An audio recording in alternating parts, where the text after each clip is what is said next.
Capítulo 8. Del buen suceso que el valeroso Don Quijote tuvo en la espantable y jamás imaginada aventura de los molinos de viento, con otros sucesos dignos de feliz recordación. En esto, descubrieron 30 o 40 molinos de viento que ahí en aquel campo, y así como Don Quijote los vio, dijo a su escudero: La aventura va guiando nuestras cosas mejor de lo que acertáramos a desear, porque ves allí, amigo Sancho Panza, donde se descubren 30 o pocos más desaforados gigantes con quien pienso hacer batalla y quitarles a todos las vidas, con cuyos despojos comenzaremos a enriquecer, que esta es buena guerra, y es gran servicio de Dios quitar tan mala simiente de sobre la faz de la tierra. ¿Qué gigantes?, dijo Sancho Panza. Aquellos que allí ves, que suelen tener algunos de casi 2 leguas. Mire vuestra merced, respondió Sancho, que aquellos que allí se parecen no son gigantes, sino molinos de viento, y lo que en ellos parecen brazos son las aspas que, volteadas del viento, hacen andar la piedra del molino. Bien parece que no estás cursado en esto de las aventuras. Ellos son gigantes, y si tienes miedo, quítate de ahí y ponte en oración en el espacio, que yo voy a entrar en ellos en fiera y desigual batalla. Y, diciendo esto, dio de espuelas a su caballo Rocinante, sin atender a las voces que su escudero Sancho le daba, advirtiéndole que, sin duda alguna, eran molinos de viento, y no gigantes, aquellos que iba a acometer. Pero él iba tan puesto en que eran gigantes, que ni oía las voces de su escudero Sancho, ni echaba de ver, aunque estaba ya bien cerca, lo que eran antes, iba diciendo en voces altas: No enfuyades, cobardes y viles criaturas, que un solo caballero es el que os acomete. Y, en diciendo esto, y encomendándose de todo corazón a su señora Dulcinea, pidiéndole que en tal trance le socorriese, bien cubierto de su rodela, con la lanza en el ristre, arremetió a todo el galope de Rocinante y embistió con el primer molino que estaba delante, y, dándole una lanzada en el aspa, la volvió el viento con tanta furia que hizo la lanza pedazos, llevándose tras sí el caballo y al caballero, que fue rodando muy maltrecho por el campo. Acudió Sancho Panza a socorrerle, a todo el correr de su asno, y cuando llegó, halló que no se podía menear. Tal fue el golpe que dio con el Rocinante.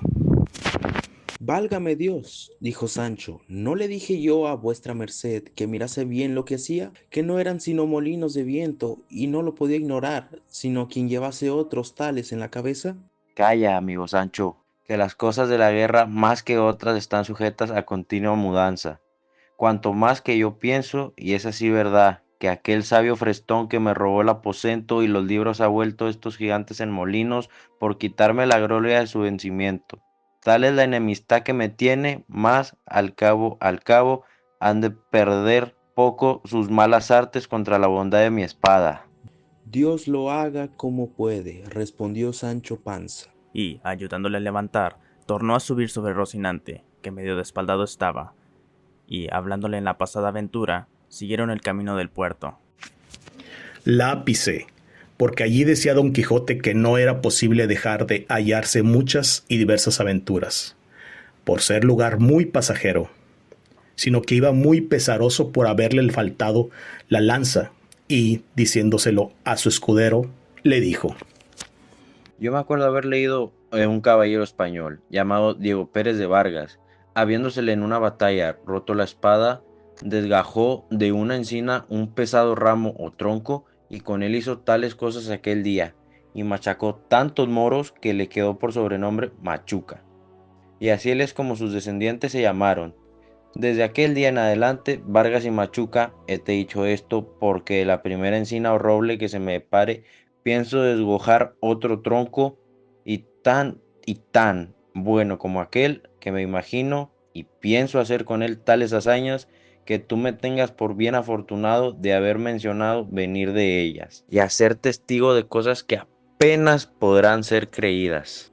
A la mano de Dios, dijo Sancho, yo lo creo todo así como vuestra merced lo dice, pero enderécese un poco, que parece que va de medio lado, y debe ser del molimiento de la caída. Así es la verdad. Y si no me quejo del dolor, es porque no es dado a los caballeros andantes quejarse de herida alguna, aunque se les salgan las tripas por ella. Si eso es así, no tengo yo que replicar, respondió Sancho. Pero sabe Dios si yo me holgara de vuestra merced se quejara cuando alguna cosa le doliera.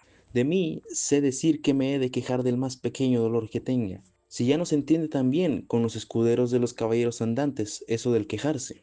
No se dejó de reír Don Quijote de la simplicidad de su escudero, y así le declaró que podía muy bien quejarse, como y cuando quisiese, sin gana o con ella, que hasta entonces no había leído cosa en contrario en la orden de caballería.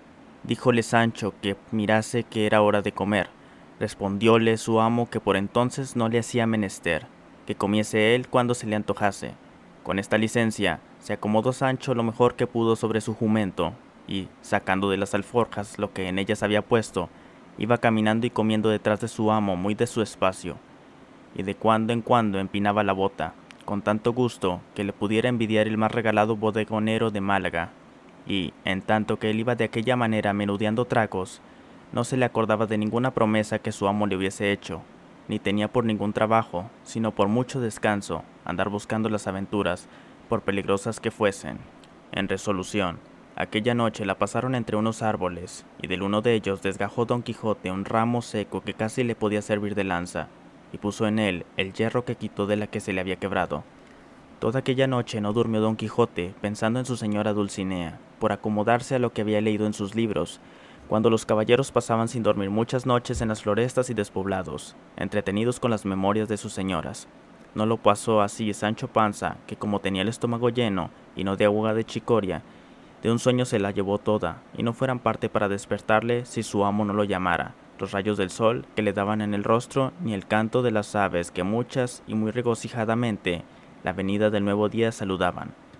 Al levantarse dio un tiento a la bota, y hallóla algo más flaca que la noche antes, y afligiósele el corazón, por parecerle que no llevaban camino de remediar tan presto su falta. No quiso desayunarse Don Quijote, porque como está dicho, dio en sustentarse de sabrosas memorias. Tornaron a su comenzado camino del puerto Lápice, y a obra de las 3 del día le descubrieron. Aquí podemos, hermano Sancho Panza, meter las manos hasta los codos en esto que llaman aventuras. Más advierte que, aunque me veas en los mayores peligros del mundo, no has de poner mano en tu espada para defenderme. Si ya no me vieres que los me ofenden en canalla y gente baja, que en tal caso bien puedes ayudarme. Pero si fuesen caballeros, de ninguna manera te licito ni concedo por las leyes de caballería que me ayudes, hasta que seas armado caballero. Por cierto, señor, respondió Sancho, que vuestra merced sea muy bien obedecido en esto, y más, que yo de mío me soy pacífico y enemigo de meterme en ruidos ni pendencias.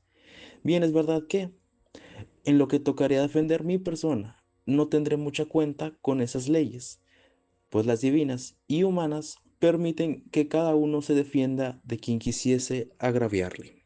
No digo yo menos, pero en esto de ayudarme contra caballeros, has de tener a raya tus naturales ímpetus.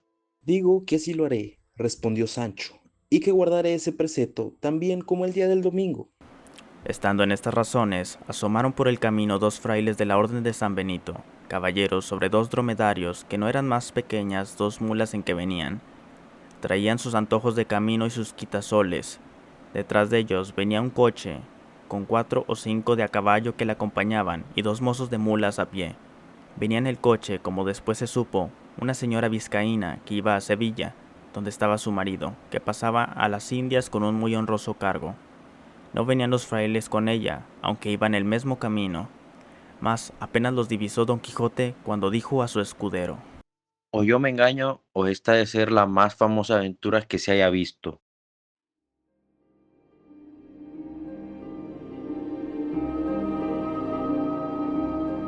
En el capítulo 8 de Don Quijote de la Mancha se presenta el pasaje de la lucha contra los molinos de viento. Don Quijote confunde los molinos con gigantes y se lanza contra ellos, creyendo que está librando una batalla heroica. Este momento refleja cómo en muchas ocasiones las personas enfrentan problemas que solo existen en su percepción o exageran los obstáculos debido a su propia visión de la realidad. Además, el contraste entre Don Quijote y Sancho Panza resalta 2 formas distintas de entender el mundo. Mientras Don Quijote vive inmerso en una fantasía donde todo tiene un propósito grandioso, Sancho Panza representa la lógica y el realismo. Esta dualidad sugiere que existen diferentes maneras de interpretar la vida.